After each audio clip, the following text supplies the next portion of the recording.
대성기실론 쉬운 한글 번역 현대적 강독입니다. 텍스트 22페이지가 되겠고요.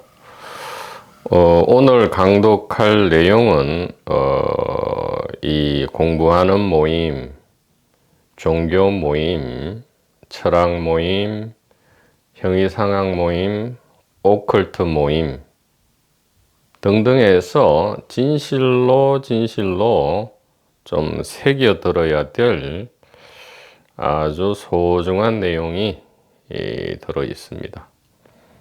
자, 한글 번역부터 읽어보죠.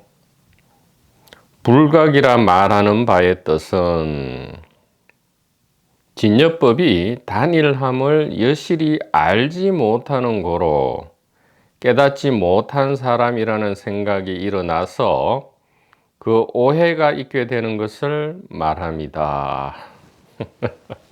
그러니까 불각, 깨닫지 못함, 즉 중생이 있고 또 그 반대편에 부처가 있다. 이것은 너무너무 엉터리다 이 말이에요.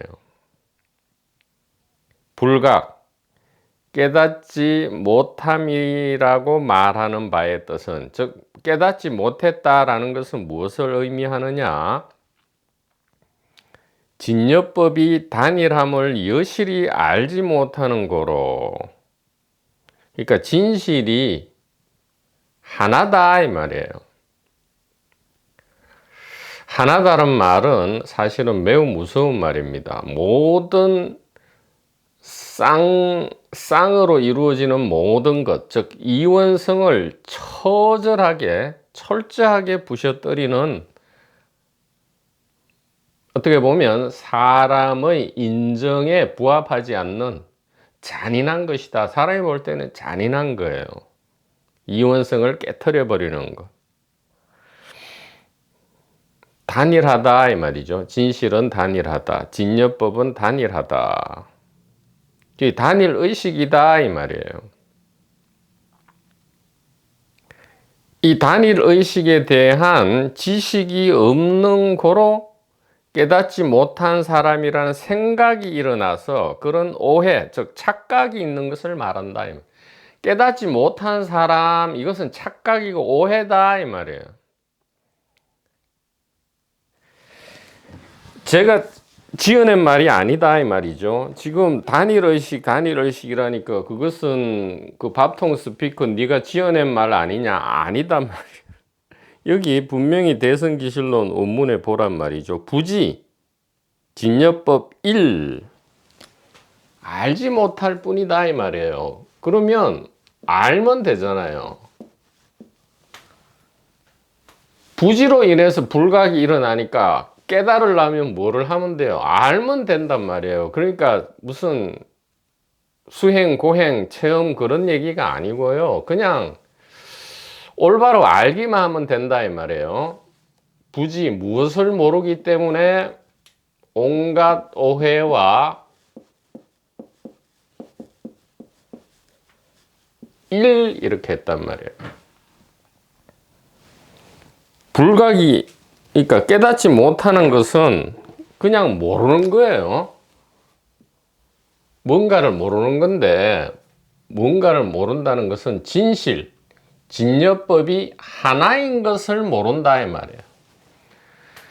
즉 일심을 그냥 이해하지 못하기 때문에, 즉 단일 의식을 이해하지 못하기 때문에 온갖 오해가 일어나고요. 이 오해가 온갖 고통과 공포를 일으킨다 이 말이잖아요. 그래서 불각은 부지 진여법 1이기 때문에, 그러면 각은 뭐예요? 알면 된단 말이에요. 진여법 1 이렇게 하면 이게 각이다 이 말이죠. 그러니까 여기 분명히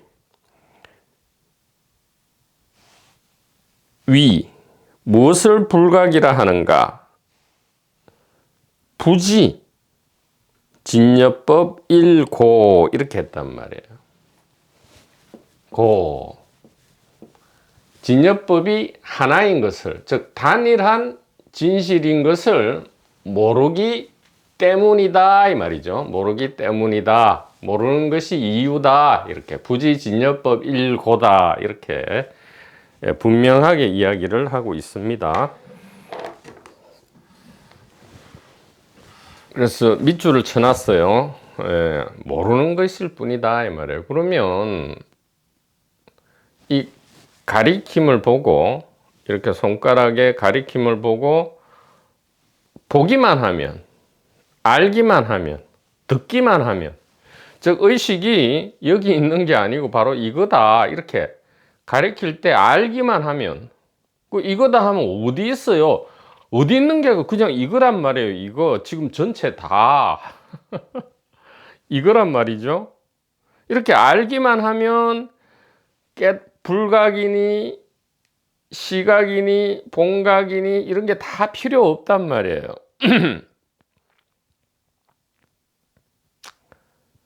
너무 중요하기 때문에 다시 보겠어요. 불각이라 말하는 바의 뜻은 진여법이 단일함을 여실히 알지 못하는 거로, 물론 여실히 알아야 된다 이렇게 하죠.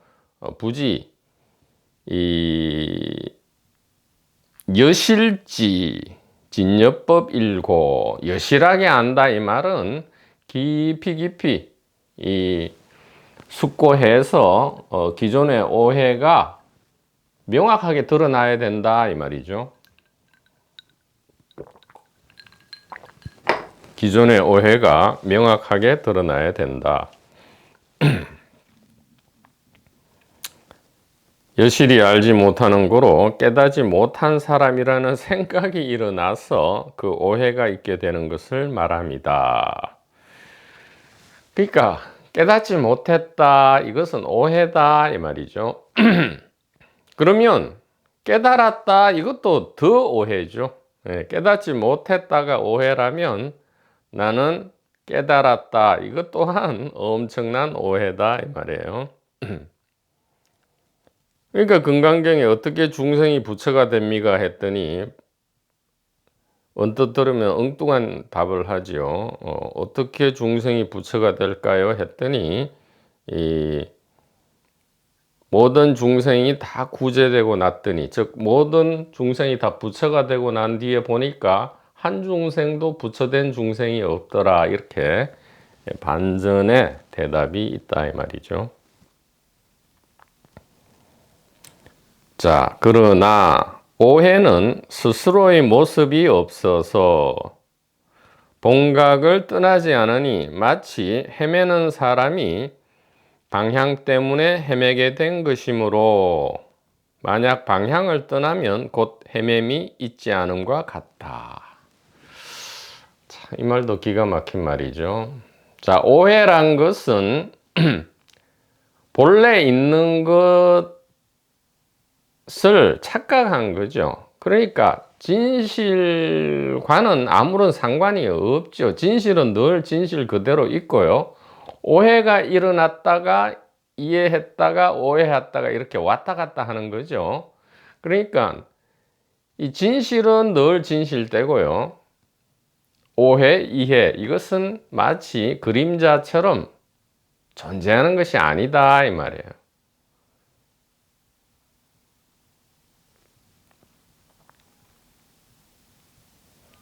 그러니까 본각이 있기 때문에 불각이 있고요. 불각이 있기 때문에 시각이, 즉 본각은 불각과 시각이라는 두 모습을 가지고 있지만 본각 그 자체는 불생불멸, 불구부정, 부정불감이죠. 전혀 이 불각 시각에 영향을 받지 않는다 이 말이에요. 마찬가지다 이 말이죠. 이 진여, 진실, 단일 의식은 여기에 대한 지식이 있든 아니면 오해를 하든, 즉 이해를 하든 오해를 하든 상관이 없다 이 말이에요.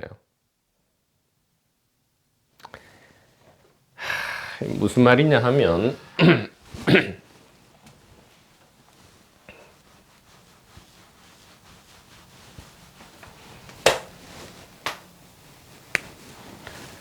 진실은 이해의 모습과 오해의 모습, 두 가지 모습으로 나타날 수 있지만, 이해든 오해든 이것은 사실은 실제하는 것이 아니고요. 무엇만 실제해요? 진실만 실제한다. 왜? 진실이기 때문에요. 진실이기 때문에 진실만 늘 진짜로 있다. 진실이라는 것은 진짜로 존재한다 이 말이죠.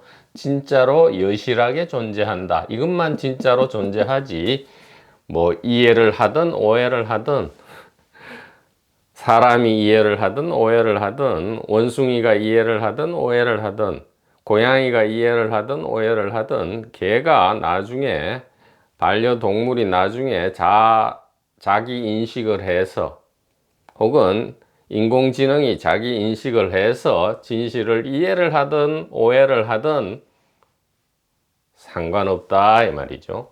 진실은 진실이기 때문에 늘 진실이다.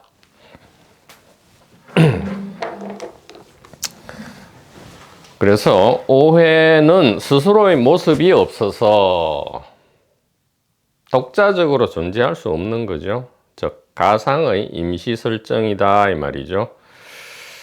이 진실의 직접 나타남이다 이 말이에요. 오해든 이해든 간에. 아니 그러면 뭐 하려고 공부하고 뭐 이런 강독을 듣고 뭐 진실을 뭐 하려고 찾습니까? 아니 안 찾아도 된다 했잖아요. 안 찾는 것도 진실이고 찾는 것도 진실인데, 다만 안 찾으면 고통과 공포가 무겁다면 이해를 하면 좋죠. 왜? 고통과 공포가 가벼워지니까. 고통과 공포가 견딜만 하다면 괜찮단 말이에요. 누가 아무도 강요 안 한단 말이죠. 이것은 누가 강요하면 오히려 도망가 버려요. 묘하게도. 희한하죠. 예, 좋은 소식은 일부러 들려주면 도망을 가버린단 말이에요. 아 뜨거라 하고. 왜 그런지 모르죠. 예, 고통과 공포가 아직 훨씬 익숙하기 때문에, 그 속에 있는 것이 훨씬 익숙하기 때문에 그렇다 이 말이에요.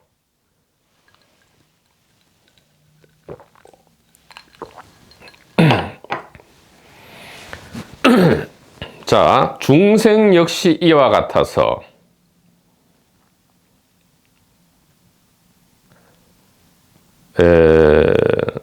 중생 역시 뭐와 같다는 거예요? 헤매는 사람이 있는데 왜 사람이 헤맵니까? 방향을 못 찾아서 헤매잖아요. 그런데 방향이라는 것이 본래 있는 것이 아니잖아요. 임의로 설정했잖아요. 즉 하나의 공간 안에는 방향이 사실은 없잖아요. 모든 공간의 모든 점이 중심이죠. 예, 특별한 중심이 없단 말이에요. 지구를 기준으로 하니까 이제 지구가 중심이 되고 지구에서 멀면 외곽이 되는 거지, 모든 공간 자체에는 중심이 없단 말이에요. 그러니까 방향도 없단 말이죠. 예, 기준이 생겨야 방향이 있단 말이에요. 그러니까 방향을 임시로 설정했더니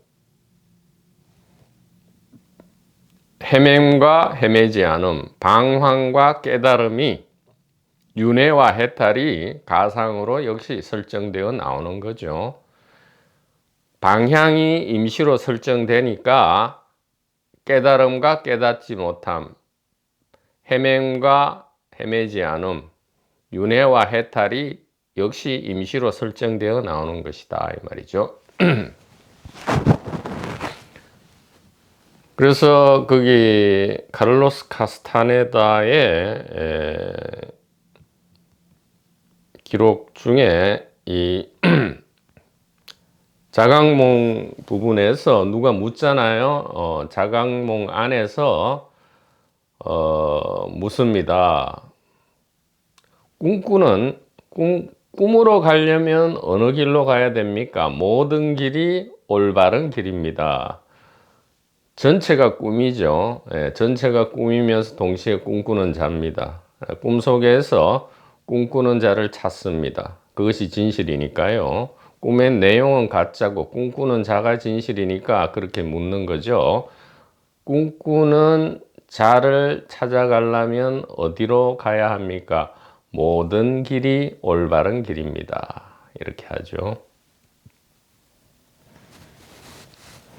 중생 역시 이와 같아서 각이 있는 고로 헤맴도 있는 것이니 만약 각이라는 모습을 떠나면 곧 불각도 없는 것이며 깨닫지 못했다고 오해한 고로 혹은 깨달았다고 오해한 고로 능히 생각과 의도를 알아채고 진각이라 말하는 것이니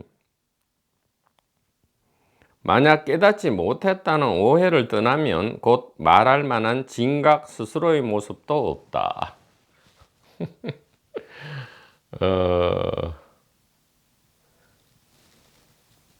그러니까 아무 일도 없었는데 왜 깨닫지 중생이 왜 생겨났어요?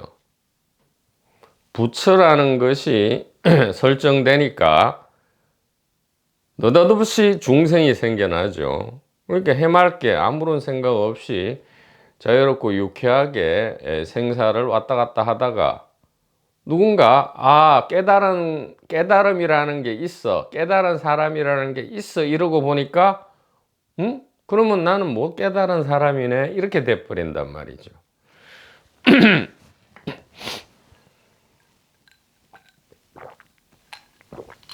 천하 분무사 하늘 아래 본래 아무 일도 없었는데 부처가 나타나니까 갑자기 중생이 나타나 버렸다 이 말이죠. 그것이 만약 각이라는 모습을 떠나면 불각도 없는 것이니 깨닫지 못했다고 오해했기 때문에 능히 이 생각과 의도를 알아채고 진각이라 말하는 것이니 만약 깨닫지 못했다는 오해를 떠나면 곧 말할 만한 진각, 진정한 깨달음이죠. 진각이라는 모습도 없다 이 말이죠. 그럼 처음부터 뭐만 있었어요? 본각, 진실, 생명, 하나의 생명, 하나의 의식만 있었다 이 말이죠. 하나의 의식만 있었다 이 말은 뭐예요? 하나의 온전한 깨달음만 있었다 이 말이에요. 의식의 다른 말은 깨달음이죠. 단일 의식, 단일 깨달음 이렇게 이야기를 할 수 있습니다.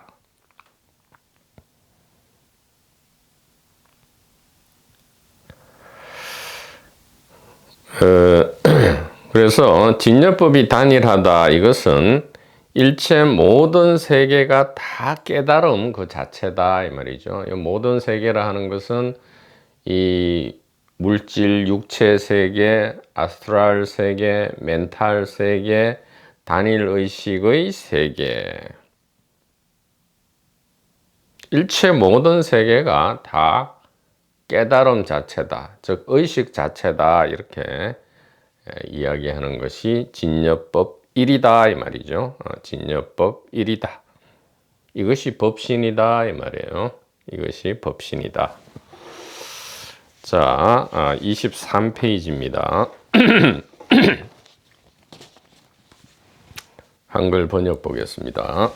또 다음으로 불각으로부터 세 가지 모습이 나타나 저 불각과 함께 통하여 떠나지 않으니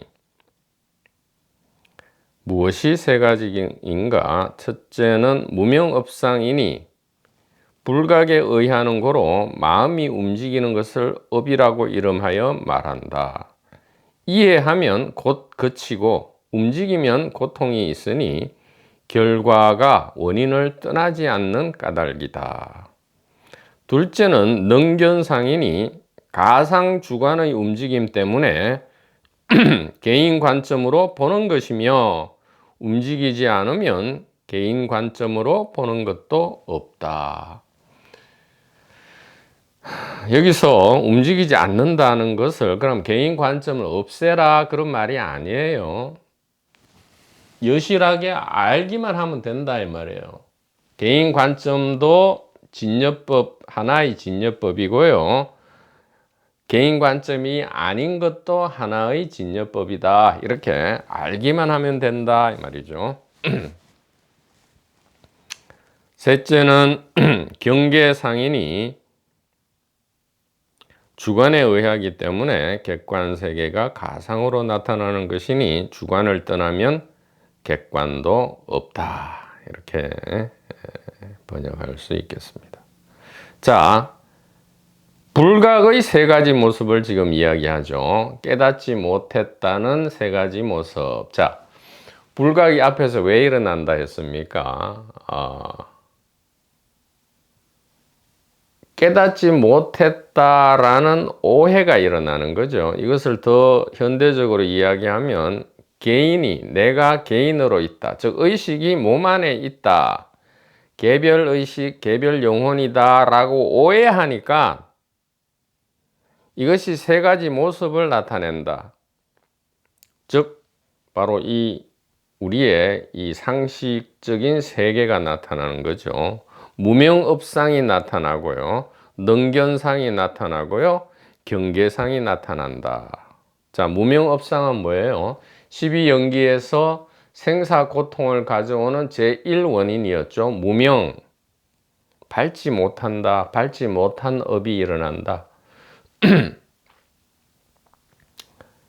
즉 오해죠. 무명이라는 것은 오해입니다. 오해의 업, 즉 행동이죠. 까르마는 행동입니다. 가치 중립적인 얘기예요. 오해에 의한 행동이 일어난다. 뭡니까? 내가 있다는 마음의 움직임이죠. 제7식이 일어난다 이 말이에요. 말라식이 일어난다. 말라식이 일어나면 어떻게 되죠? 명색으로 갈리죠. 즉 주관과 객관으로 갈린다 이 말이에요. 진짜로 분할되는 게 아니고요. 가상으로 분할이 된다 이 말이에요. 그래서 보는 자가 나타나고요. 보는 대상이 나타난다 이 말이에요. 즉 관찰자가 나타나고 관찰 대상이 나타난다. 즉 무명업상은 지금 이 부분을 더 쉽게 이야기하면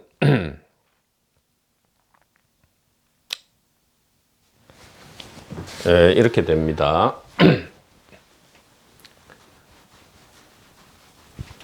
자, 불각, 깨닫지 못했다. 이것은 세 가지 모습을 가지는데, 불각, 이 전부 오해다 이 말이에요. 실제로 이런 게 있는 게 아니고 세 가지 모습이 있다. 불각에는 세 가지 모습이 있는데 첫째는 무명업상이다 이 말이죠.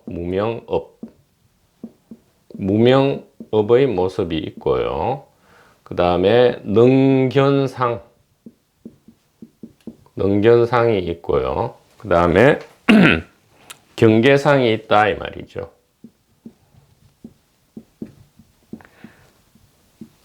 무명업상은 뭐예요? 오해를 한다 이 말이죠. 오해. 뭡니까? 의식이, 영혼이 몸 안에 들어있다. 이것이 무명업상이죠. 이 무명업상이 일어나면 능견상, 주체라는 생각이죠. 이 상은 생각도 되고 모습도 됩니다.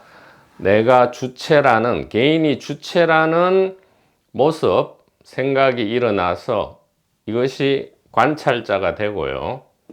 그렇다면 동시에 뭐가 일어나죠? 세계가 물질 객체, 물질 시공간 객체라는 모습 생각이 동시에 일어나면서 이것이 관찰 대상이 된다 이 말이에요.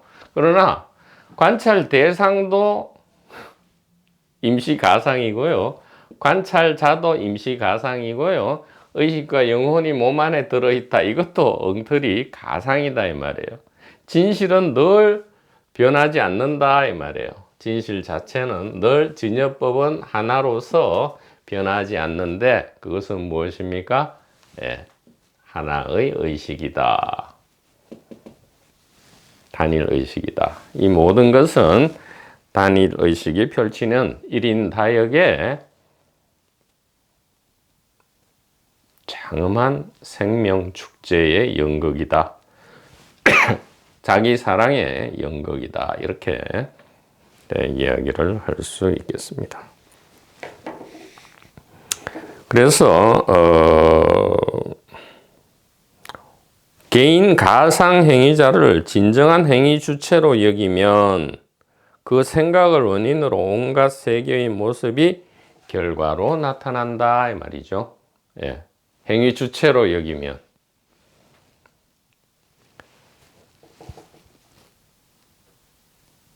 이의 불각고 심동 설 명위업 이렇게 하죠. 예. 불각에 의하는 거로 마음이 움직이는 것을 업이라고 한다. 이것은 무슨 말이냐? 의식과 영혼이 몸 안에 들어있다. 즉 개인 의식, 개인 영혼이다라는 이 오해가 주체인 관찰자와 객체인 관찰 대상을 능히 만들어내고요. 여기에 의해서 이 생각에 근거하면 아무리 돈과 권력이 많더라도 어차피 필멸자이기 때문에 고통과 공포는 필연적으로 따라오게 되고요. 그것은 몹시 무겁다 이 말이죠. 가볍지가 않다. 이렇게 대성기실론은 우리에게 간곡하게 가리키고 있습니다. 자, 그 다음에 객관세계가 있는 연고로 다시 이 6가지 괴로운 모습이 나타난다. 무엇이 6가지인가? 자, 그 다음에 고통과 공포에 대해서. 자, 이렇게 해서 주관과 객관이 나타나고요. 그 다음에 주관과 객관이 나타나면 필연적으로 고통과 공포가 뒤따르게 된다. 이렇게 대성기실론은 이야기를 이어가고 있습니다. 자, 이 부분은 다음 시간에 계속하도록 하겠습니다. 선지식 도반 번님 여러분, 대단히 감사합니다.